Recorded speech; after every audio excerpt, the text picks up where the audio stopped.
This week's Torah reading of Hukat opens with the ritual of Parah Adumah. That's the Red Heifer spiritual purification process required before entering the temple. But we dealt with all the temple rituals in the book of Leviticus. How come only now, at the end of our 40-year sojourn in the desert, does the Torah mention Parah Adumah? The commentator Rashi notes that we are now transitioning from the generation of the desert to the generation of those who will conquer and build the land. Rashi says, Kvar metu metei midbar ve'elu parshu l'chaim. The ones destined to die in the desert had already died, and these remaining were assigned for life. Life in the desert was marked by elevated holiness, divorced from worldly needs. God fed us manna from the heaven like holding a baby bottle to our mouths. The manna had no waste in it, so that meant no going to the bathroom for the entire Jewish nation for 40 years. You can't get much more divorced from the body than that. However, as we stand to enter Israel, the national body awakens. We'll fight battles, we'll till the soil, we'll engage in worldly endeavors, and we'll certainly defile our bodies.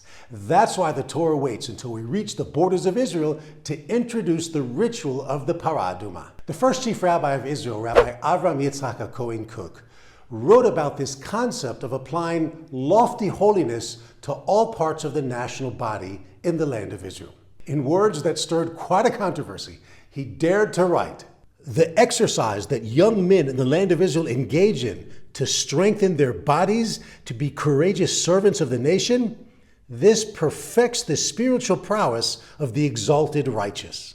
Great rabbis criticized Rabbi Cook, saying, how can you praise bodybuilders? That's not a Jewish thing to do. And then you add insult to injury by saying that such behavior adds spiritual strength to the righteous? This is the opposite of Torah, they proclaimed. But Rabbi Cook spoke from a new perspective. The Torah of the land of Israel encompasses worldly endeavors, and in its penetrating depth reaches, yes, even bodybuilding for the sake of the nation. I see the embodiment of Rabbi Cook's words every time I enter the Israel Defense Forces Preparatory Academy here in Beit El.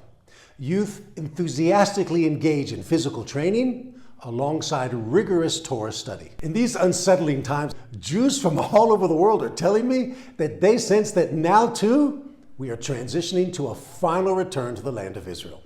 In Israel, we're not afraid to get our hands and bodies defiled to build our national infrastructures. With God's help, we'll soon see the entire nation here in Israel, and the Red Heifer won't be far behind. Shabbat Shalom from Beit El. Hey, be a Land of Israel activist by clicking on the like button below this video, subscribing to our YouTube channel, and joining our email newsletter at the link below.